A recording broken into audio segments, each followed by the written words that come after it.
องทุกคนจ้าวิพาล้อไลฟ์สไตล์มาเบิ่งนี่พี่น้องเปียพายุลูกเห็บพี่น้องคุณน่ะขาวเต็มถนนเลยจ้าฝนได้พี่น้องพายุลูกเห็บเลยจ้าคุณน่ะขาวคุณน่ะเต็มเลยป้าคุณน่ะพี่น้องปวดหัวเลยจ้าแดดจะออกก่อนพี่น้องพายุเข้าจ้าพี่น้องปวดหัวเลยจ้าพี่น้องเลยคุณน่ะพายุลูกเห็บจ้าคุณน่ะขาวแม่นลูกเห็บเลยจ้าพี่น้องโอ้คุณน่ะโอ้พายุลูกเห็บพี่น้องเลยจะน้ำหยาเป็นไงเพราะสั่นขาวหมดเลยจ้าแม่นหมดเลยจ้าขาวๆมันแดดจะออกก่อนพี่น้องคุณน่ะวันหิมะล้มเนาะเงืดไหลบ่คุณน่ะพี่น้องเอ้ยเยอรมันอากาศเปลี่ยนแปลงหลายพี่น้องเอ้ย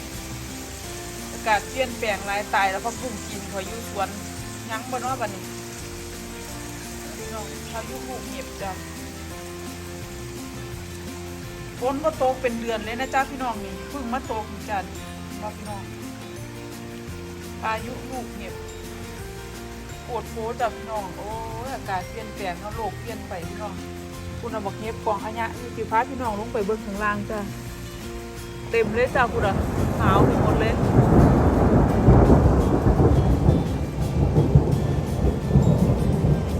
ขาวไปหมดเลยจ้ะโอ้คุณเห็นว่าพี่น้องทั้งหัวคุณแมนวดเลยจ้ะน่ะปวดโผเลยจ้ะพายุลูกเห็บจ้ะพี่น้องเลย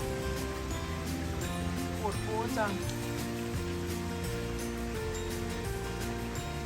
โลกเปลี่ยนไปเนาะพี่น้องเนาะเต็มเลยจ้ะคุณอ่ะบักเห็บ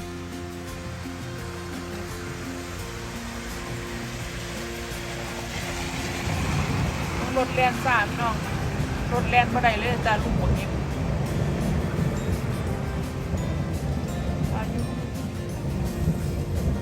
ขอบคุณทุกการรับชมรับฟังเด้อพี่น้องเด้อยายบีขอสัก3 นาทีนะพี่น้องเนาะ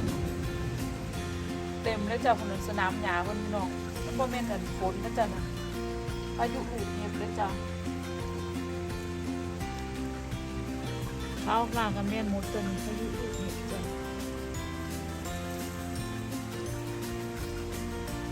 หลังเสื้อเนาะพี่น้องฝนตกว่าตกเป็นเดือนยังเลยจ้ะ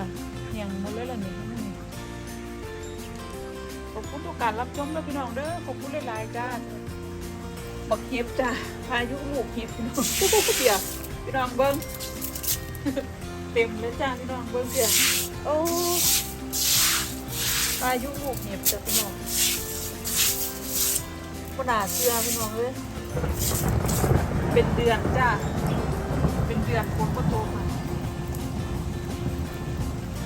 เป็นเดือนเลยมาบัดนี้พายุเลยจ้ะพี่น้องมากับพายุเลยจ้ะ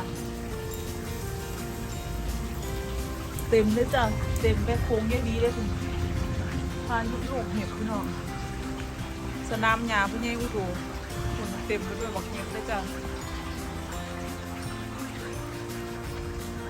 ปวดกูเลยพี่น้องเลยเห็นไปนะพี่น้องนอนลงพายุลูกเห็บเข้าเลยจ้า